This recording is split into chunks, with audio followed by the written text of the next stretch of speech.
Hey, it's Camila Stevenson, and around here we talk wealth, and I want to reveal something about XRP that many people don't know about.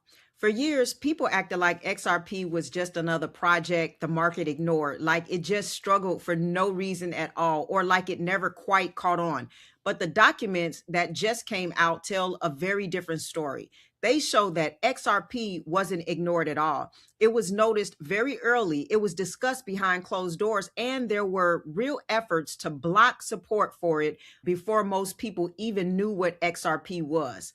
Once I explain the actual email, who wrote it, who was copied, and what was said, it changes how you look at everything that happened afterward. Now, before I go forward, if this type of deep diving thinking is helpful to you, please like the video, subscribe, and let me know in the comments if you ever felt like XRP was treated differently long before the SEC lawsuit. I'd love to know your ideas about it. Now, we're going to unpack this. So let me explain why this even came into my radar in the first place. These weren't rumors and they weren't screenshots floating around on social media. These were documents released by the Department of Justice.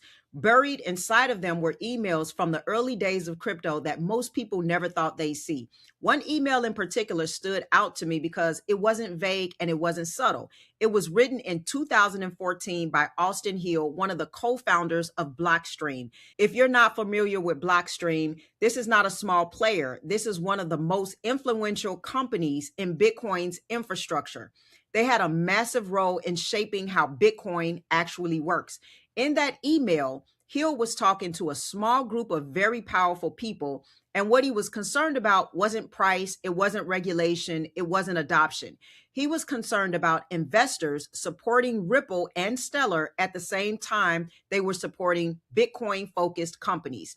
He literally described it as backing two horses in the same race. And then he went further than that.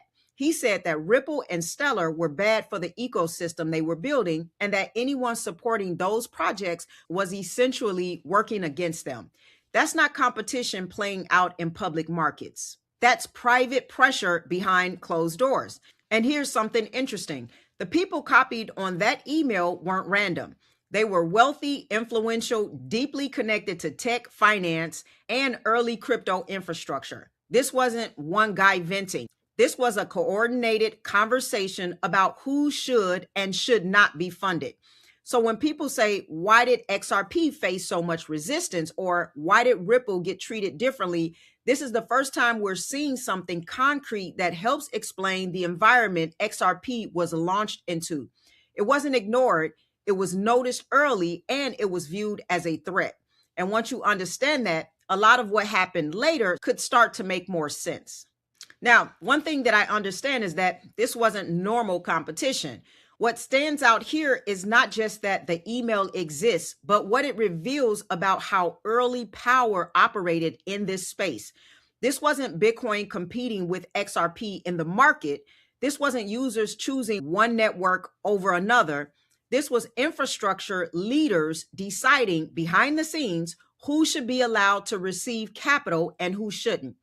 Blockstream wasn't just another startup. It was positioned at the core of Bitcoin's technical roadmap.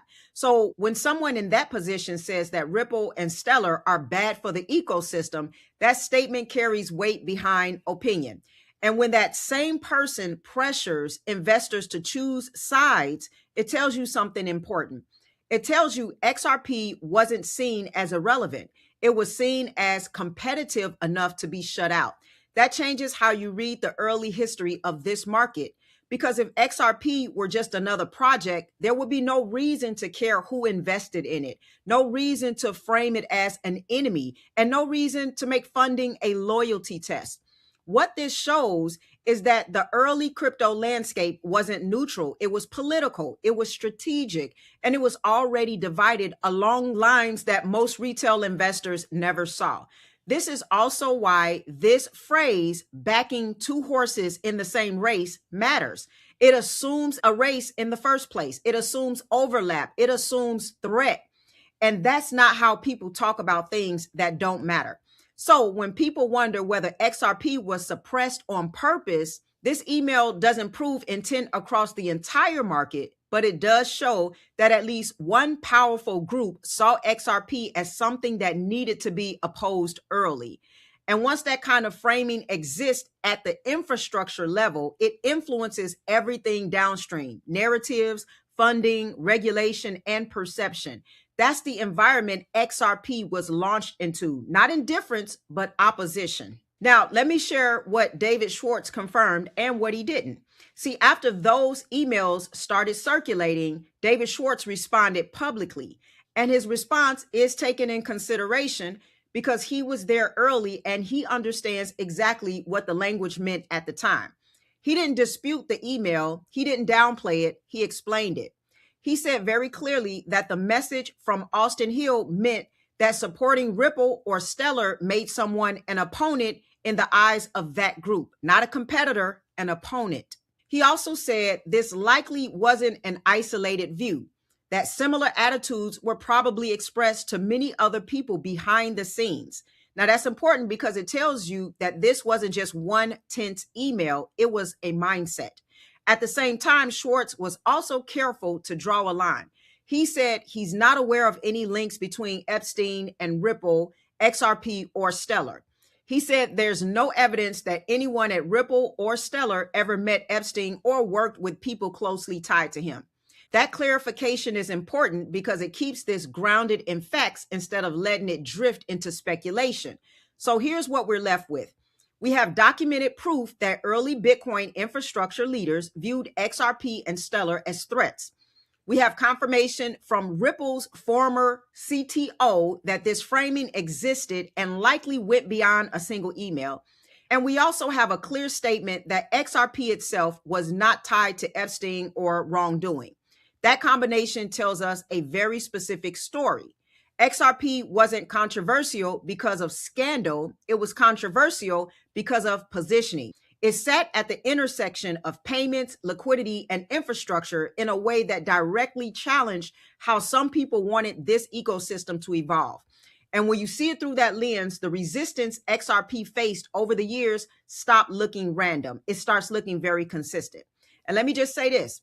I am not 100% clear that everything is 100% correct. I am just stating what's been observed in the emails and in the documents. Nothing I say is financial advice. This is only for educational purposes only. I want to make sure I am not in trouble by YouTube for even speaking on this matter. Now, I want you to understand how I'm thinking about this and what matters to me. So what matters to me isn't that XRP faced resistance early. A lot of things do. What matters is that it survived it. Projects that don't matter will fade very quickly. They don't trigger private emails. They don't get framed as enemies. They don't force people to pick sides. XRP kept moving forward anyway. It kept building. It kept showing up in conversations around payments, liquidity, and settlement. And it did that despite being launched into an environment where parts of the industry were already working against it. That tells me something important about its durability. It also tells me that the story of XRP isn't just about price cycles. It's about